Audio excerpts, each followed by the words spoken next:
সংবাদিকের বক্তব্য রাখবেন খালেদুজ্জামান লিপট।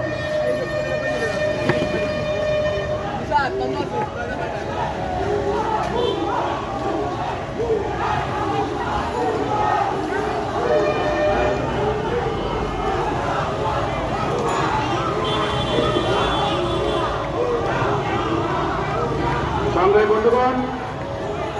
সমাজতান্ত্রিক ছাত্রগণ এবং বাংলাদেশ ছাত্র ইউনিয়ন বাংলাদেশের ঐতিহ্যবাহী লড়াকু সংগঠনের প্রতিনিধিত্ব করে বাংলার ভাষা আন্দোলন থেকে বাংলাদেশের এই গৌরবোজ্জ্বল আন্দোলনে যাদের ভূমিকা আছে, সংগ্রামী ভূমিকা আছে, সেই বন্ধুদের উদ্যোগে আয়োজিত আজকে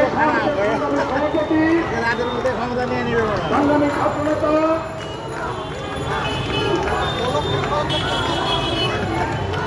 মাহির সরকার, সমাজতান্ত্রিক ছাত্রফ্রন্টের সভাপতি মুক্তা বাড়ই,